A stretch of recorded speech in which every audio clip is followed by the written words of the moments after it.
Ruhusiwa ila sio kwa hii sasa.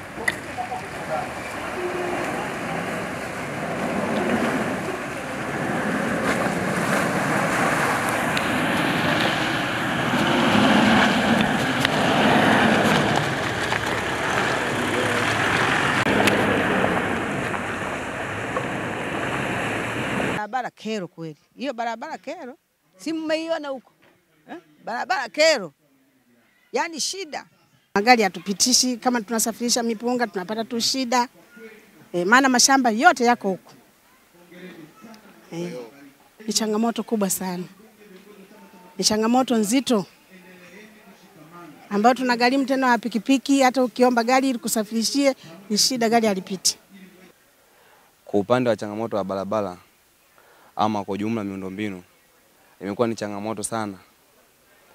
Tunapokuwa tunahitaji huduma za kiafya, kwanza kutokana na mama mjamzito tunatakiwa tumwaishe hospitalini, lakini kuna kipindi ambapo mafuriko yamekuwa yapo kwa kiasi kikubwa, hivyo tunakuwa tunashindwa kufika kwa wakati sahihi, mpaka inapelekea wamama wajawazito kujifungulia sehemu ambapo sio vituo vya afya.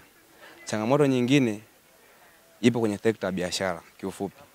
Tukizungumzia kwenye upande wa mabodaboda, hawa vijana wa maafisa usafirishaji wanavyojiita, wanashindwa kufanya kazi kipindi cha mafuriko, kwa hususan tukizungumzia maeneo ya juu hapo kitongoji cha Mpunguti, barabara zinakuwa hazipitiki.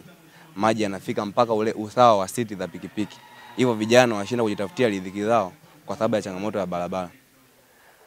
Changamoto ya tatu tunaiona kwenye upande wa miundombinu ipo kwenye swala zima la wakulima. Wakulima wanashindwa kusafirisha mazao yao kwa sababu almost wengi wanakuwa wanavuna mazao yao kwa mwezi wa pili, wa tatu, wa nne. Mahindi, mpunga na maharage. Wale wanaojihusisha na kilimo cha umwagiliaji. Lakini kipindi wakiwa washavuna tayari kwa kipindi kama hicho, wanashindwa kujikwamua kukidhi mahitaji yao kwa sababu wanashindwa kusafirisha mazao yao kwenda sehemu za kuuzia. Tunazungumzia kila mjini. Mheshimiwa mkuu wa mkoa, TARURA amefanya vizuri sana. Na nimeshinda sana kwenye ofisi zao. Ni bajeti tu inawasumbua. Ukitoka hapa kwenda kwenye shule ya Europa ni kama kilomita 1. Mheshimiwa mkuu wa mkoa, shule ile ni hatari. Kuna zahanati, kuna shule. Mto umekata kabisa ile barabara. Barabara imeisha. Ninavyosema kutoka kwenye mto kwenda kwenye shule ya msingi na zahanati ni mita 50. Kwa muda wote ile shule mkuu wa mkoa na zahanati vinaondoka. Nimepiga kelele lakini ni hela tu hamna. Mkuu wa wilaya amejitahidi kwa uwezo wake, ameshindwa kwa sababu hela ni ndogo. Lakini kwa sababu wewe ni mkuu wa ulinzi na usalama kwenye mkoa wa Mbeya na nakufahamu comrade Dr. Comrade Juma Omela. Nafikiri kusema neno ile pale tunaweza tukaokoa pale. Mheshimiwa mkuu wa mkoa, tunaomba msaada wako, shule inaenda kuzama na zahanati inaenda kuzama, itakuwa ni aibu ukidurusha kwenye vyombo vya habari. Na eneo ambalo mto unakata barabara.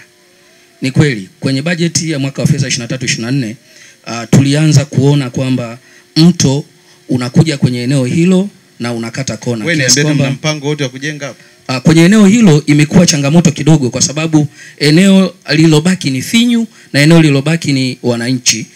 Kwa hiyo nilimuomba mheshimiwa diwani aongee na jamii ya maeneo yale ili waweze kutupa eneo tuweze kuichepusha ile barabara kukimbia ule mto. Vinginevyo mheshimiwa mkuu wa mkoa, mazingira ya pale ni magumu kuendelea kujenga barabara kwenye eneo hilo bila kuchepusha. Pale ni kwamba mto unakula eneo la shule na zahanati. Kwa mto badala ya kupita kwenye kozi yake, unatoka unakula eneo la kushoto ambako na barabara pia imepita. Kwa suluhisho la pale ni kuziba ilikuwa ni kujenga gabions. Kwa suluhisho la pale ni kujenga gabions ili mto huo usije tena kula barabara na kuingia kwa wananchi. Ndicho wanachosema diwani kwamba tatizo hapa ni gharama kubwa. Sasa tukipata neno lako mkuu, nafikiri litasaidia zaidi. Asante. Ukishaandika hiyo barua, anambia maelekezo ya mkuu wa mkoa wa Mbeya kwamba alifika kwenye ziara na ametuelekeza kwamba tuandae uwezekano wa kudhibiti eneo ambalo linaenda kuharibu miundombinu ya shule pamoja na zahanati. Alafu baada ya hapo wao TARURA watakuja kuangalia, wataangalia mazingira jinsi yalivyo. Baada ya hapo tuweze kuendelea. Sawa. Kama kuweka gabion, maana yake ni kazi ambayo tunaweza tukaifanya. Kwa wewe liandikie hilo haraka sana kwa engineer Kindole.